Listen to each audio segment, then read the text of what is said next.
तो राहुल गांधी जीते महाराष्ट्र में, लोकसभा में, यूपी में, तो चुनाव आयोग ठीक है। आप हार जाएं तो चुनाव आयोग खराब है। यही तो है उनकी कहानी। 99% वोटर ने अपना डॉक्यूमेंट सबमिट किया कि नहीं। अब आपको आपत्ति देने का अधिकार है। चुनाव आयोग ने कहा कि बाकी कुछ कहना है एफिडेविट पर कहिए, तो आप कहते नहीं हैं ताकि झूठ पकड़ी जाए।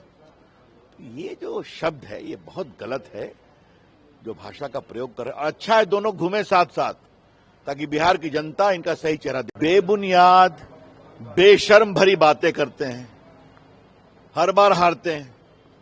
दिल्ली हार गए, महाराष्ट्र हार गए, हरियाणा हार गए, आगे फिर हारेंगे। लेकिन ये क्या है? ऐसे शब्दों का प्रयोग प्रधानमंत्री के बारे में कैसे आप शब्द कर रहे हैं? इन्होंने क्या कहा आपके स्पीकर साहब के बारे में? मीडिया को गाली पढ़ते हैं, कोर्ट पर भी टिप्पणी करते हैं। तो राहुल गांधी जीते महाराष्ट्र में, लोकसभा में, यूपी में, तो चुनाव आयोग ठीक है। आप हार जाएं तो चुनाव आयोग खराब है। यही तो है उनकी कहानी। 99% वोटर ने अपना डॉक्यूमेंट सबमिट किया कि नहीं। अब आपको आपत्ति देने का अधिकार है। चुनाव आयोग ने कहा कि बाकी कुछ कहना है एफिडेविट पर कहिए, तो आप कहते नहीं हैं ताकि झूठ पकड़ी जाए।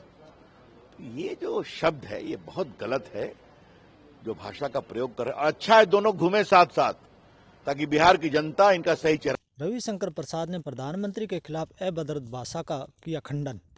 राहुल गांधी पर साधा निशाना। बीजेपी के वरिष्ठ नेता रविशंकर प्रसाद ने प्रधानमंत्री मोदी के खिलाफ इस्तेमाल की गई भाषा को लेकर विपक्षी नेताओं पर जमकर निशाना साधा।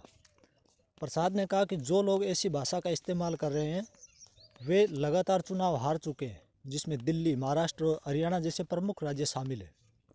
प्रसाद ने आगे कहा कि यही लोग हैं जिन्होंने स्पीकर और मीडिया पर टिप्पणी की और अदालतों को भी नहीं बख्शा। उन्होंने चुनाव आयोग, इलेक्शन कमीशन को लेकर दोहरे मापदंड पर सवाल उठाए। उन्होंने कहा, जब राहुल गांधी महाराष्ट्र लोकसभा और यूपी में चुनाव जीतते हैं तो चुनाव आयोग बिल्कुल सही होता है, लेकिन जब वे हार जाते हैं तो वही चुनाव आयोग भ्रष्ट हो जाता है।